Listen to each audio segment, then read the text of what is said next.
پہلا قانون جو انہوں نے آتے ہی پاس کیا وہ کیا تھا؟ انہوں نے الیکشن ایکٹ 2017 میں ترمیم کی۔ الیکشن ایکٹ 2017 8 فروری 2024 کو یہ کہتا تھا کہ الیکشن کے حوالے سے تمام پٹیشنیں ہائی کورٹوں کے حاضر سروس ججوں کے پاس جائیں گی، وہ ان کو سنیں گے۔ پہلا کام انہوں نے یہ کیا، انہوں نے کہا کہ نہیں، صرف حاضر سروس جج نہیں، الیکشن کمیشن کی ثوابدید ہے کہ وہ الیکشن پٹیشن کسی حاضر سروس جج کو دے یا اپنی مرضی کے کسی ریٹائرڈ جج کو دے۔ اور الیکشن کمیشن نے یہ کیا کہ ان لوگوں کو ریٹائرڈ جج کہہ کر الیکشن ٹرائیبیونل میں مقرر کیا جو پی سی او کے جج، جن کے حوالے سے سپریم کورٹ پہلے ہی کہہ چکی تھی کہ انہوں نے 2007 میں جب جنرل مشرف نے ایمرجنسی نافذ کی اور پی سی او نافذ کیا،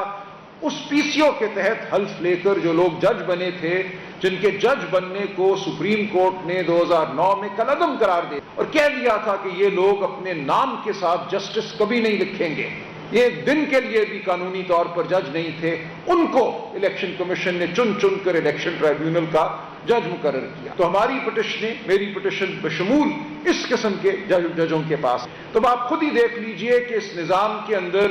کیا ارادہ ہے، کیا خلوص ہے، کیا یہ ایک جرم کو چھپانے کی منصوبہ بندی ہے۔ وہ پٹیشنیں پڑی ہوئی ہیں، ان پر مٹی پڑ رہی ہے، ہم نے چیلنج کیا ہوا ہے ان جج صاحبان کی تعیناتی کو ہائی کورٹوں میں۔ ہماری وہ پٹیشنیں جس میں ہم یہ کہہ رہے ہیں کہ آپ نے قانون میں ترمیم کی، برا کیا،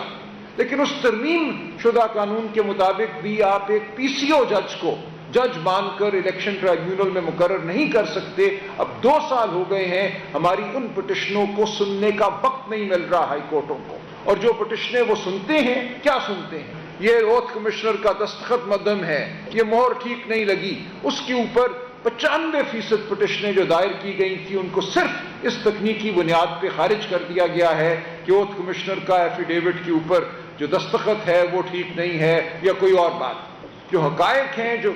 کامن ویلتھ کی رپورٹ سامنے لائی ہے، پنجاب میں کسی ایک پٹیشن میں بھی فیصلہ نہیں ہوا۔ پنجاب سے باہر ایسا ہوا ہے، بلوچستان میں کچھ فیصلے ہوئے ہیں، شاید سندھ میں بھی کچھ فیصلے ہو جائیں، توقع ہے، لیکن پنجاب وہ اصل بیٹل گراؤنڈ ہے جہاں اصل ایک مارکا جو تھا وہ تھا، اور جہاں فراڈ کی بنیاد پر پی ٹی آئی کو محروم کیا گیا۔ یہی بات کراچی میں بھی ہے۔ کراچی کی 21 سیٹوں میں سے پی ٹی آئی 20 سیٹیں جیت چکی، ان 20 سیٹوں سے پی ٹی آئی کو محروم کیا۔ کامن ویلتھ رپورٹ نے بھی کراچی کا بالخصوص ذکر کیا ہے اور کہا ہے کہ وہاں حافظ نعیم الرحمان صاحب کو کراچی کی ایک نشست سے فاتح قرار دیا گیا، لیکن انہوں نے یہ قبول کرنے سے انکار کیا کہ وہ الیکشن جیتے ہیں۔